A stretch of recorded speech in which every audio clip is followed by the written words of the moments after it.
Good morning and welcome to your English class. For today's class, I want you to keep all the things that are on your desk aside. Don't look at them. All you have to look at is the PPT that's going to be played. Alright, so we will begin today's class with a song. It's an activity. What I want you to do is listen to the lyrics of the song, okay, and pick out words or phrases that strike you. Something that is out of the ordinary, okay?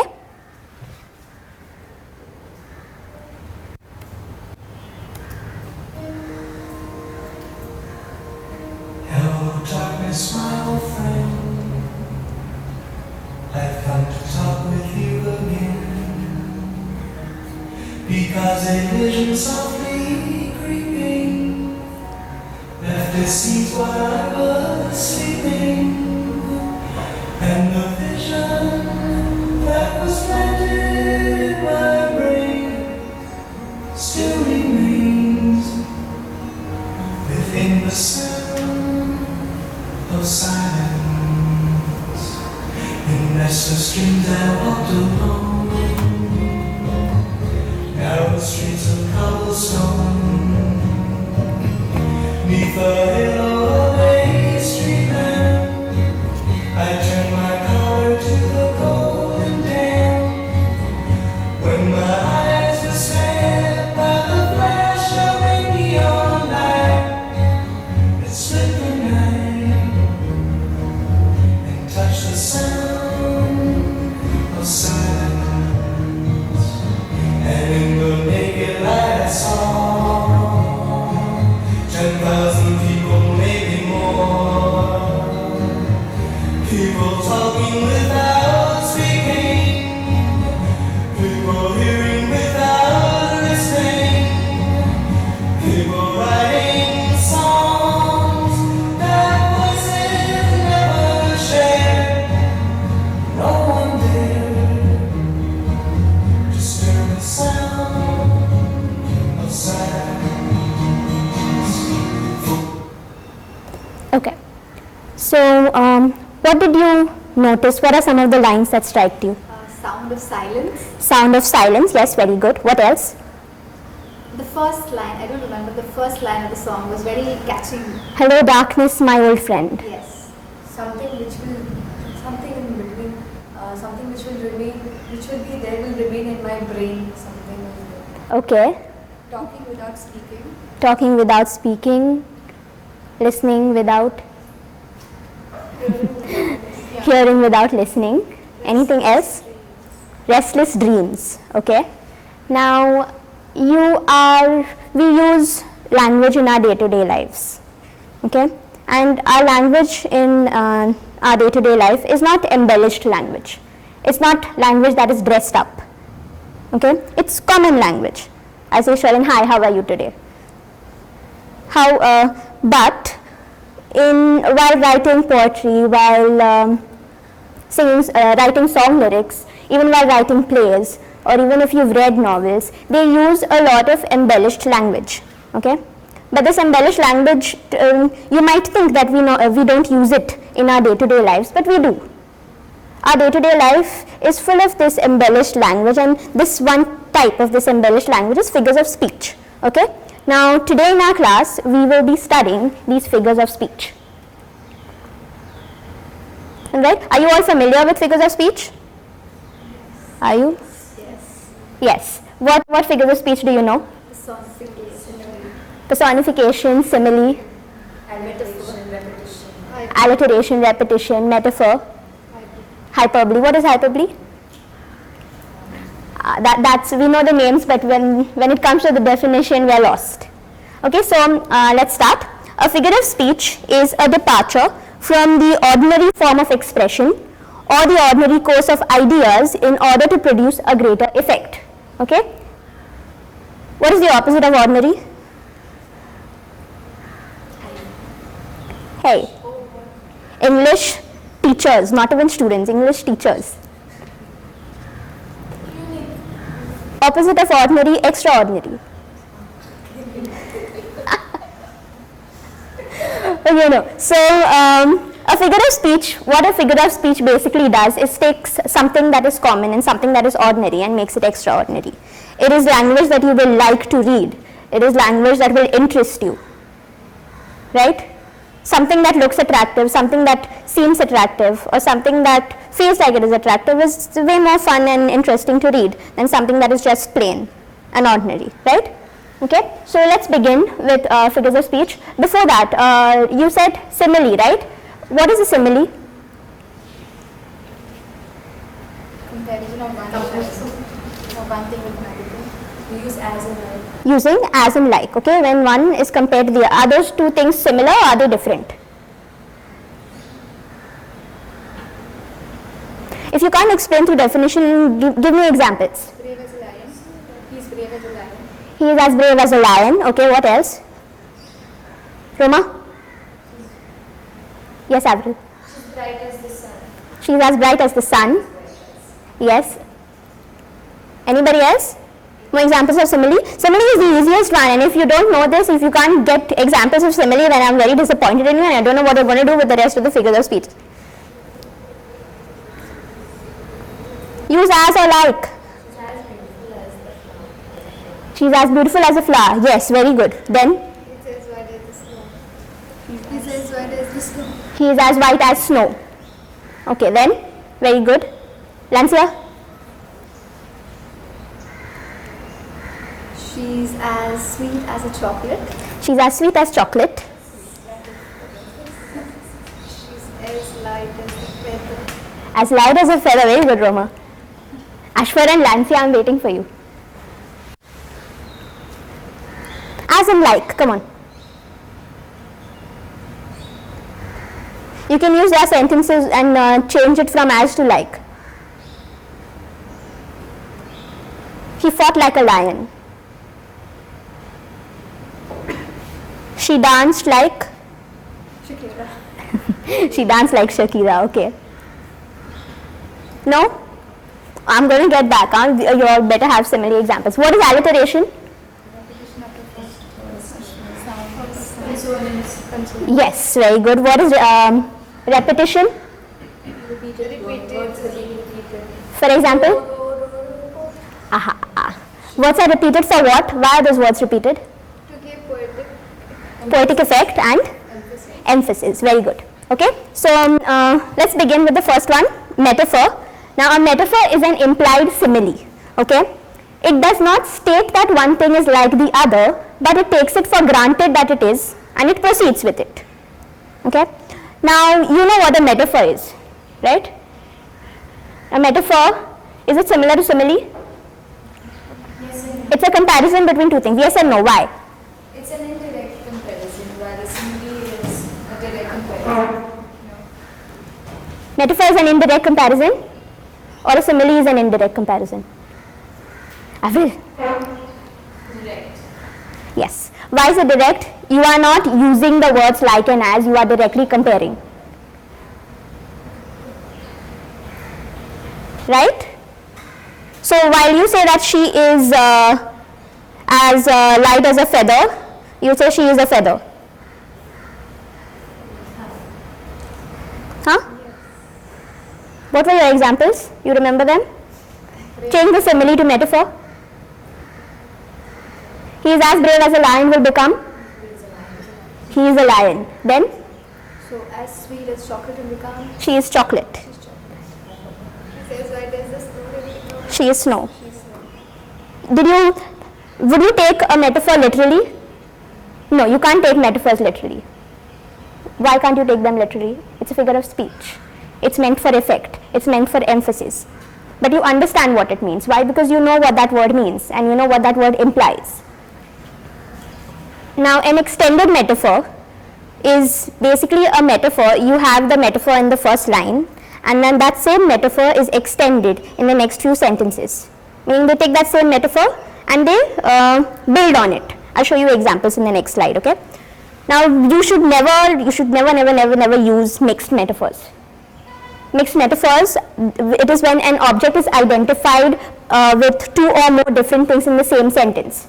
If I am saying you are chocolate, I cannot say that you are an orange in the same sentence. I cannot compare one thing to two things that are completely different from each other. It won't make sense. Okay? For the examples, love is a battlefield. What does it mean? What does love is a battlefield mean? Love is full of sacrifices and wars, and does that really mean that you're going to like show up with guns when you're in love with someone? No. Okay? Life is a highway. Rascal Flatts song, have you heard it? Okay? It is the east and Juliet is the sun, Romeo and Juliet. Why is that a metaphor?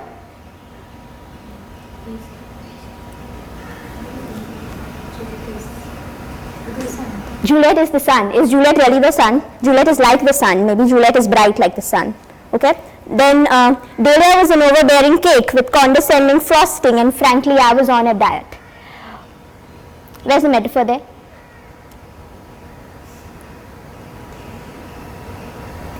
It's pretty clear, huh? Overbearing cake. Dahlia is compared to what? An overbearing cake, not a overbearing cake, an overbearing cake. Why is it an overbearing cake?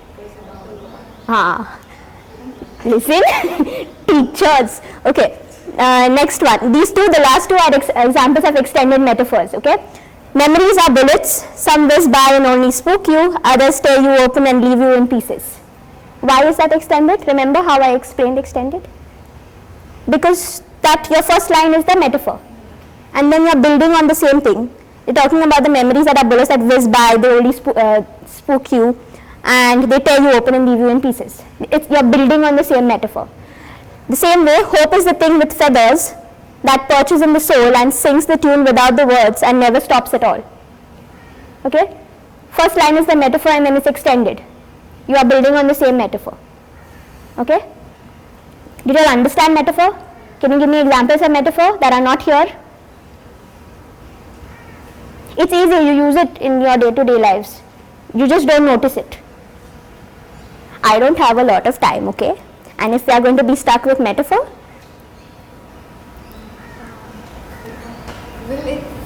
She fought like a lion in the battlefield. like and as is for simile. Okay. For metaphor, you use direct. Okay. So, she was a lion on the battlefield. Okay, fine. Alright? So you Try use again. as and like. No, you don't use as. As and like is only for simile, not for a metaphor. So, She's a cupcake. she is a cupcake. Okay, very good. Then, what else? Shall we try again? She's a slowpoke. Maybe if you compare her to an animal that is slow, it would make more sense. Like she's a sloth. Like, no like and as for metaphors. She is a? You're correct. She's a tortoise. Then she's a rainbow. Okay. Thanks, Sherlyn. Lancia, Ashford, are you sleeping? Give me examples of metaphors. Frederica is a feather. Okay. All right. Then, very good, Avishka. She's the wind. She's the wind. Okay. She's my cupcake. So she's your cupcake. Okay, very good. Okay. I can say that you all understood. Did you all understand? Yes. Are you all fine? No, not you all. I know you all understood. You all give me examples. Wait. Are you fine? Sure? Okay. Should we move on to the next? Why is she a honeybee? Okay. So moving on, personification. Personification is a figure of speech when inanimate objects and abstract notions are spoken of as having life and intelligence. Okay. Now you have to note this is different from anthropomorphism. In anthropomorphism, you have an inanimate thing that is given a full personality of a human being. Like this mic stand over here, it will be alive and talking to you. And it will have its own personality and it will be like, yeah, you know, this is what I heard that day and this is what I did. While personification, on the other hand, it gives qualities to inanimate objects and abstract notions. Do you understand? So if you're watching Cinderella and you see a mouse talking to Cinderella, what would that be? Personification or anthropomorphism? Anthropomorphism. Why?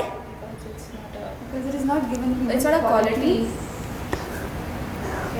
It has human quality, but it's the full personality. It behaves like a human. It has a human personality. Would a rat come and talk to you? No, I don't like this dress you're wearing right now. I like something else. No.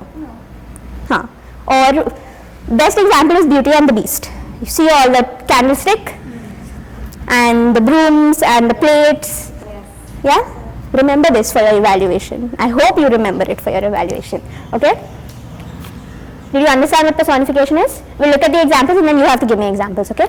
So, the fog comes on little cat feet. This is from the poem The Fog by Carl Sandburg. Why is that personification? Fog is compared to using the quality of. It's, if you read the poem, you will notice that the fog comes on little cat feet. It's like the fog is walking in on little cat feet. The fog does not walk. Yes? Okay. Second example, the wind howled in the night. Howling. The wind howling. Okay. Third, lightning danced across the sky. Danced. The stars winked at me as I bid them good night. Adventure is calling me. The moon gazed at me tenderly. Yes? Okay. Now, can you give me examples? Can you give me examples? Bleeding bark. Bleeding bark. Bleeding bark. Full sentence. Okay. The tree, there must be the sunflower smiled at me. Yes, very good. What else? Roma. The bleeding bark did not heal. The bleeding bark did not heal. Okay. The sun was shining. The sun was shining and what happened? Nancy, Ashford, I'm still waiting for you. My alarm clock yelled at me. Sorry? My alarm clock yelled at me. Yes, my alarm clock yelled at me. Very good. What else? What else? What else? What else? Last one, and then I'm going to go to the next one because I don't have time.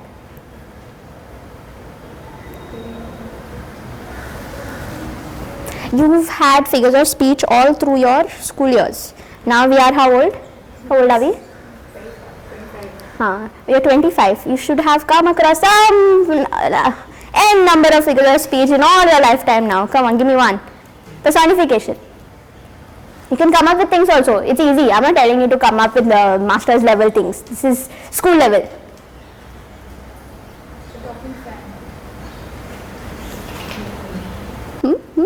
How? What?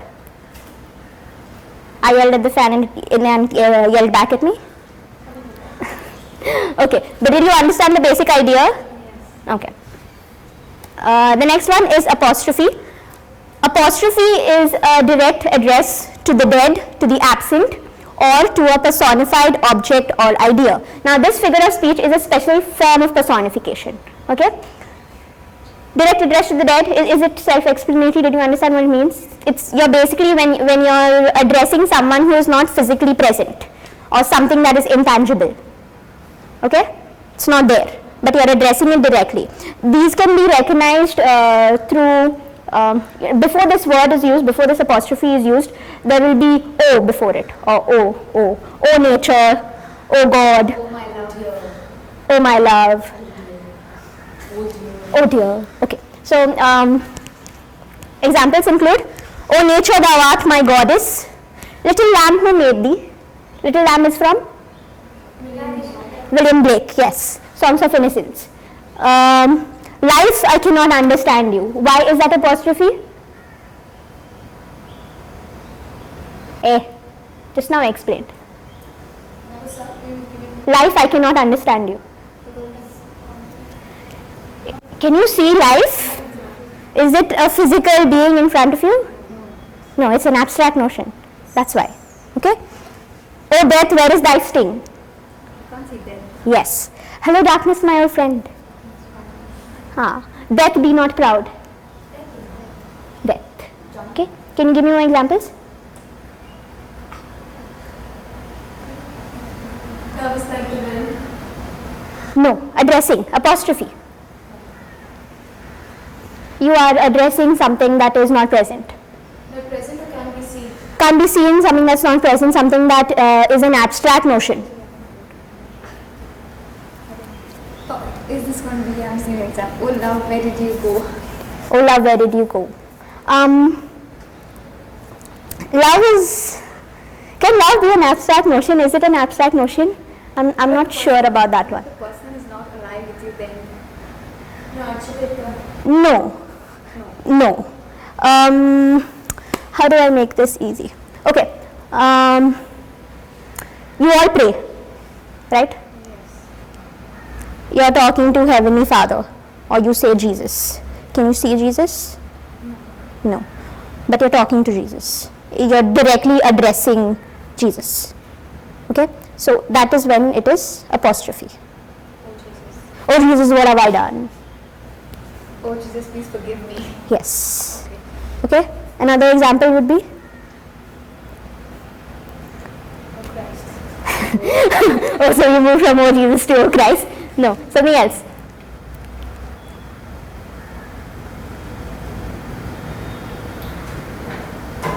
Okay, I'll do this.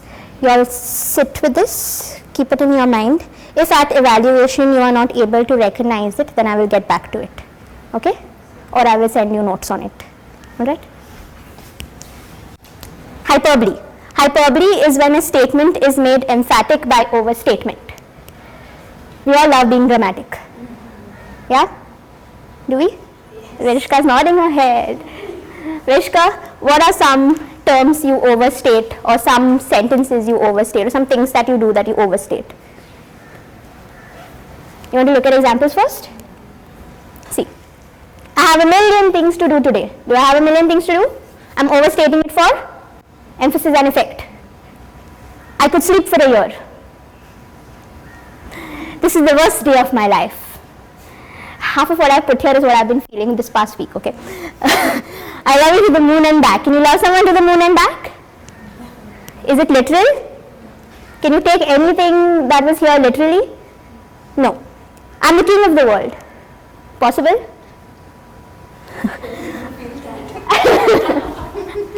Sometimes. Okay. We are going to pull off the true crime of the century. We are going to steal the moon. Is it possible to steal the moon? No. Okay. Now can you give me examples? Did you understand it? I have so much on my plate. You have so much on my plate. Get even more dramatic.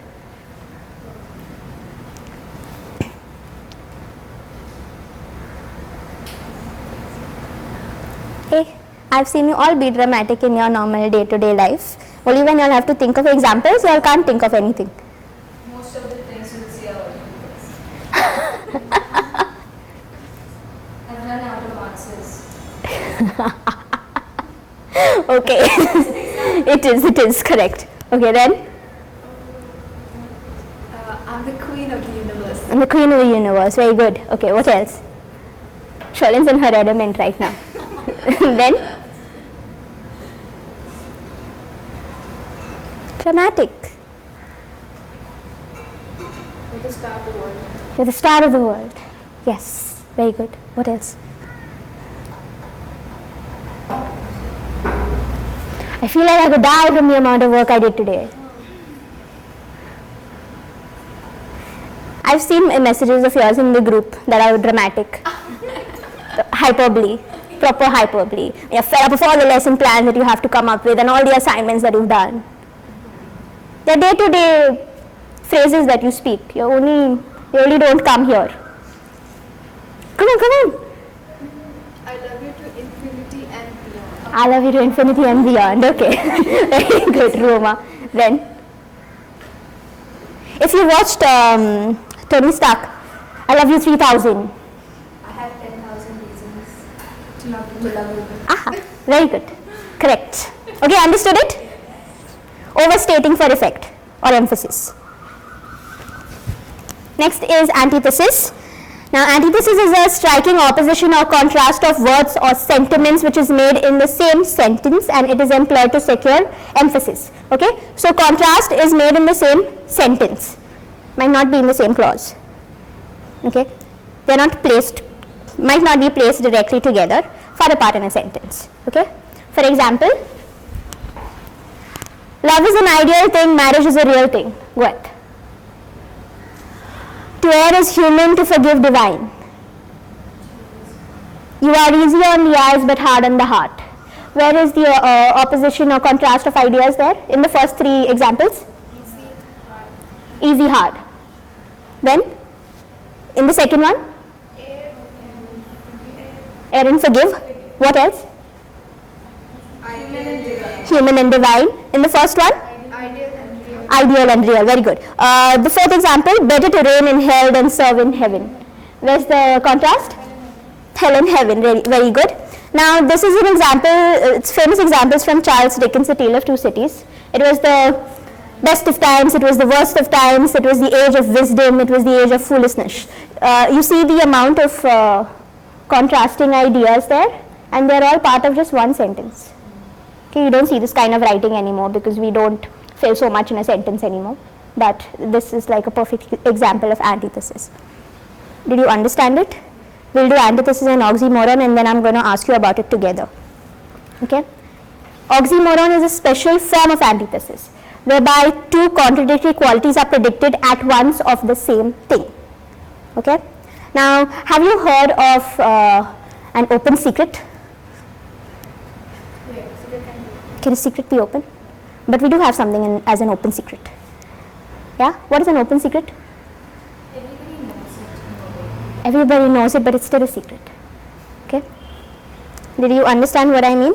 When it comes to antithesis, the ideas, the two contrasting ideas, are far apart from each other. When it comes to oxymoron, they are placed closely together. Okay, those two opposing ideas. Examples would be original copy. Hand me the original copy of your documents. Huh? Open secret. Living dead. Sound of silence. Silence have sound? Can you hear sound when everything is silent? There's another idea that's similar to antithesis and oxymoron.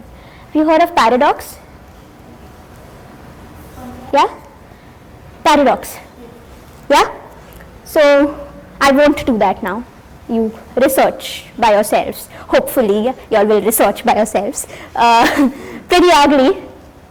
Are you trying to say the person is pretty or ugly? Or the person is pretty ugly? Ugly. But there are two contrasting ideas placed closely together in one sentence. Yes. Dirt cheap. Okay, what else? Slowest race. Yes. And? Filthy rich. Filthy rich. Filthy rich, no. Contrast. Look for opposites.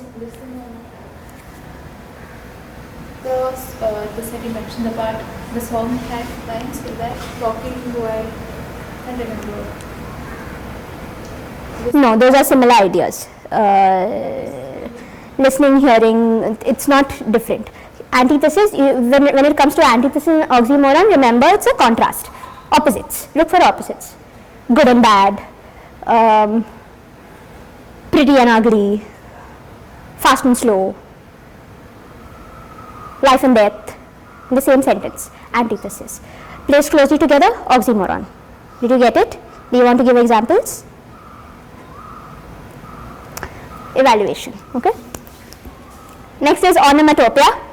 Onomatopoeia are words that imitate the natural sounds of a thing. It creates a sound effect that mimics the thing described, making the description more expressive and interesting. You all have all read comics? Kaboom, kapow, boom, bang. What are they? Onomatopoeia. Why? See, the sound that is been put into words can also be something completely nonsensical and can be something that makes no sense. But it makes sense for that sound. If I bang that remote on this and it makes a sound, when you name that sound, it's onomatopoeia. Now, yes. It's a sound you make, right? Human sounds as well. Also, they are not just nonsensical words, it can also be other types of sounds. When you, yes, buzzing, the buzzing with the bee. What else? What other sounds? Have you heard the song, What Does the Fox Say? Yes. And then he goes to make like a, exactly, because you don't know what sound the fox makes. So he's making a series of nonsensical sounds, right? Even, who let the dogs out? Who is similar to the barking sound. Ba ba ba ba ba na na. Near the window. Yes. Yes, I'm so happy you all know this. Okay. For example, if you hear the leaves moving, rustling of the leaves. Rustling is a description of a sound. What other description? If when you move, when a lake or when a stream moves through Flowing. gushing, what else? What about tapping? Tapping of the Tap is also a sound. sound. Tap, tap, tap. What else?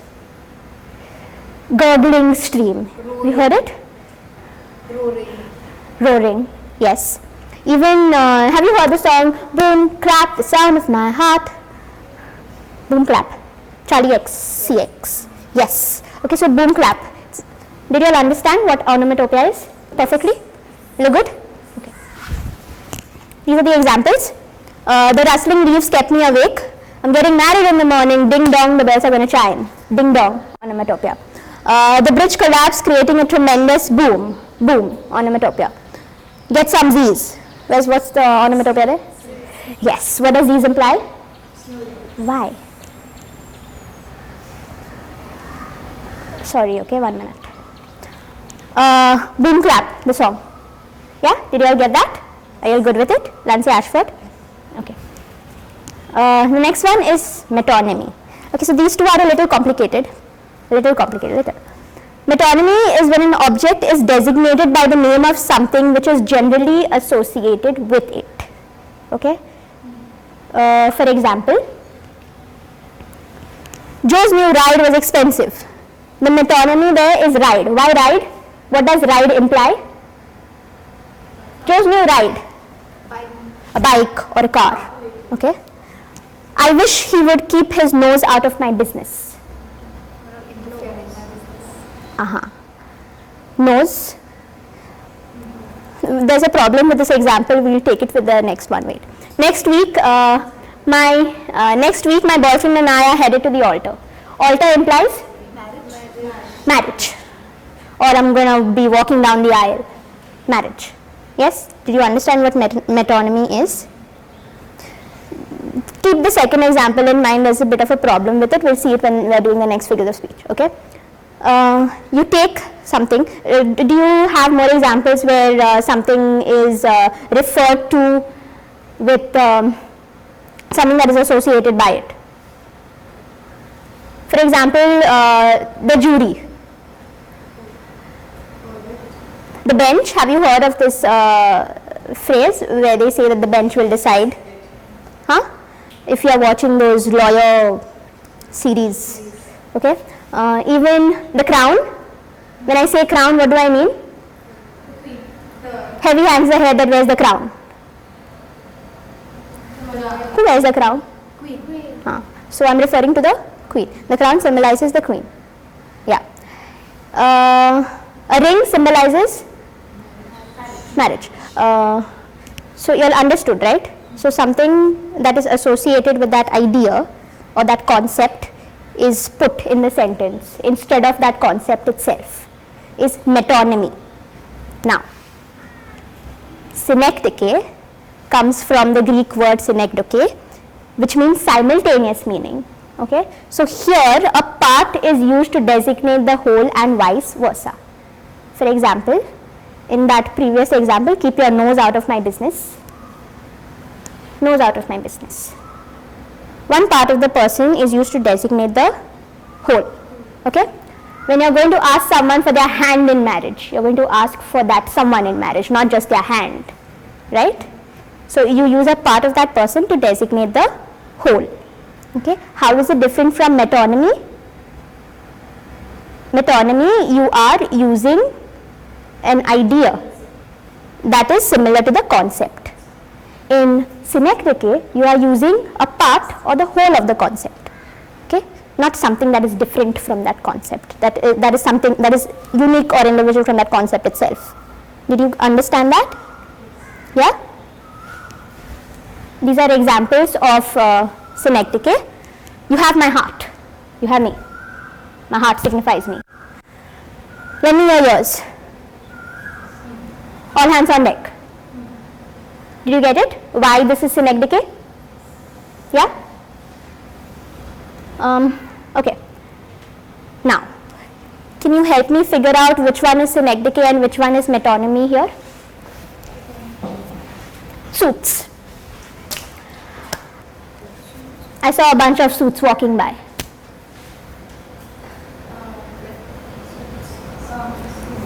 Correct. Metonymy. Why is it metonymy? Yes, yes. Okay, if I said I saw a bunch of legs walking by, that would be synecdoche. Behind bars. Hurry, hurry, hurry. If I put behind bars, it's signifying metonymy or synecdoche? Metonymy. Twinkle toes. Person who's good at dancing. Don't let the toes confuse you.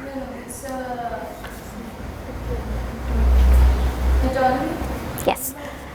The bench.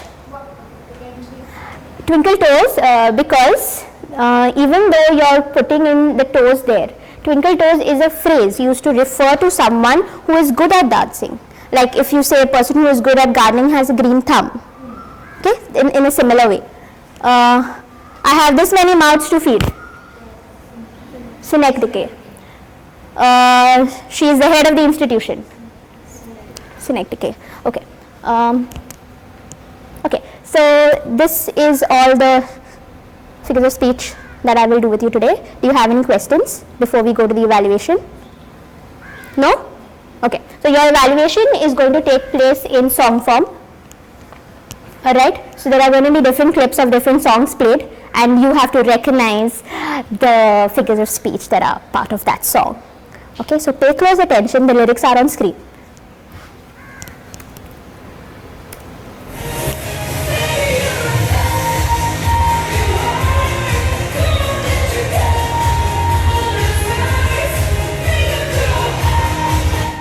Tell me.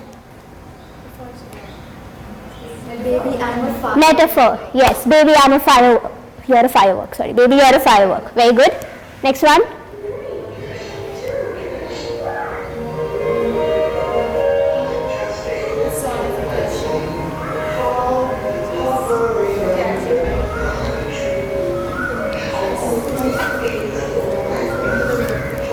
I'm just a little black rain cloud. Okay, the next one.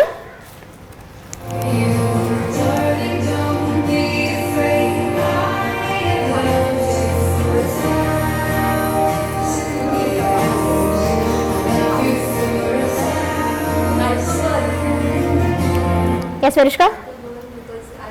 I'm dramatically inspired. Yes. Hyperbole, very good. Okay. Next one. It also be alliteration. Loved you. Sorry.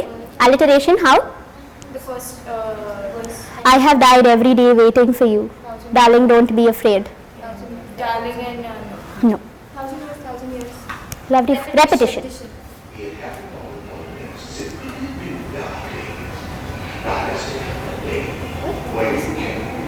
It happened. Wait.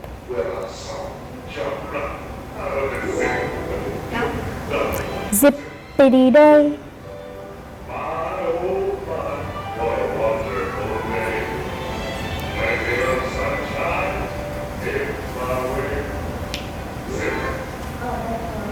Zippity doo da, zippity day. Why are you getting confused? Zippity doo da, zippity day. Say it. It's correct. Onomatopoeia. Why are you doubting yourself? Why did you doubt yourself? What else were you looking at? That was the word. No, onomatopoeia. Okay?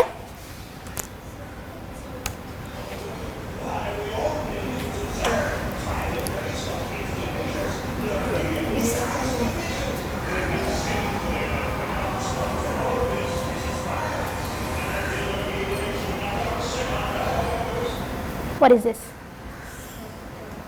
I told you to pay attention. If you listen to me while I was doing a certain figure of speech, you will know it. Personification. Really? Why is it personification? A non-living thing is strong. When Non-living thing is talking is personification. Given human qualities. What is what it is when it is given life and like a human personality? A?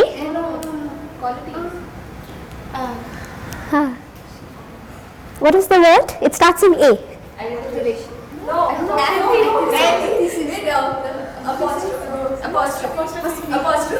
No.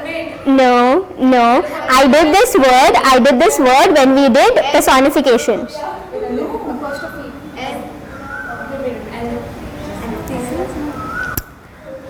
The big word? Yeah, the big word. Something Anthropomorphism. Okay? What is morphing into something else? Something that was not something has morphed into something else. Can you see the candlestick here? Do you want me to play it again? Yes or no? What is this? It's okay? Anthropomorphism, not personification. Why not personification? It's not said that the candlestick laughed with whatever. I should not be using whatever. The candlestick laughed with I'll get back to you when I finish that sentence in my head, okay?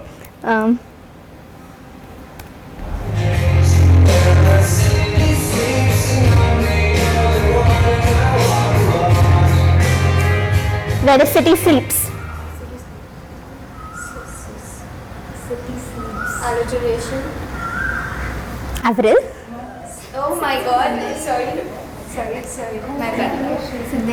Personification, yes. Why synecdoche? Why will that become synecdoche? Okay, yeah. City sleeps. Sleeps. Does the city sleep? Hey, listen, I'm going to send you at least 10 more of this. Sit and do it at home.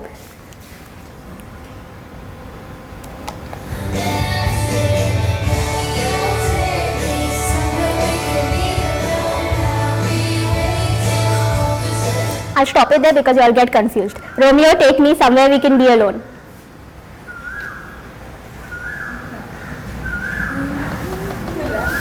Romeo, take me somewhere we can be alone. Who is Romeo? My father.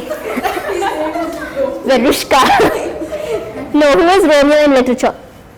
A lover. A lover. It's a character in a book. Yeah. Taylor Swift is singing. Who is she addressing? Is Romeo physically present there? What's that called? Thank you, Lancia. Apostrophe. You're not getting at least 10 videos to finish this.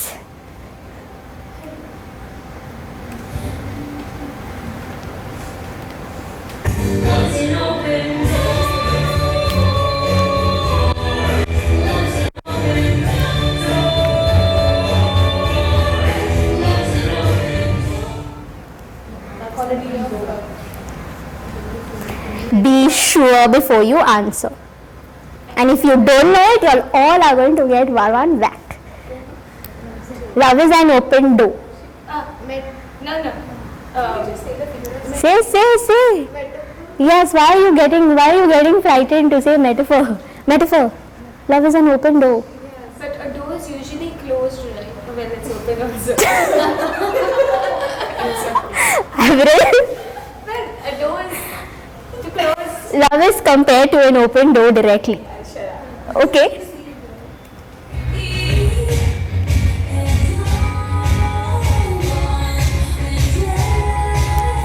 That's your clue. And he's long gone when he's next to me. Contrast. Yes, what is that figure of speech called? There's so many like Avril, I did not expect this from you. It starts with A.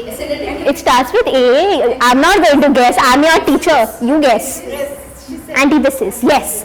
Thank you. She's a single wheel, take it from my hands, 'cause I can't do it on my own. apostrophe. Avril.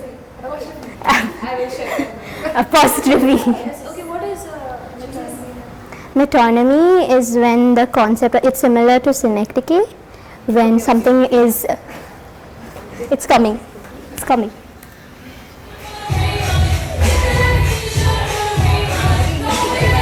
The last one. I cannot get it. Say it. No. Metonymy. Metonymy. Thank you. What is synecdoche? Represents a whole. For example, When a part is represented by the whole or vice last versa. for her hand. Yes. So ring is representing the whole. No. Ring is the Which part of your body is the ring? Huh? No. Okay. So, did you understand? I will sign. I cannot take more of your time because it's already like a lot. Okay. So, this was your lesson. Thank you and have a nice day.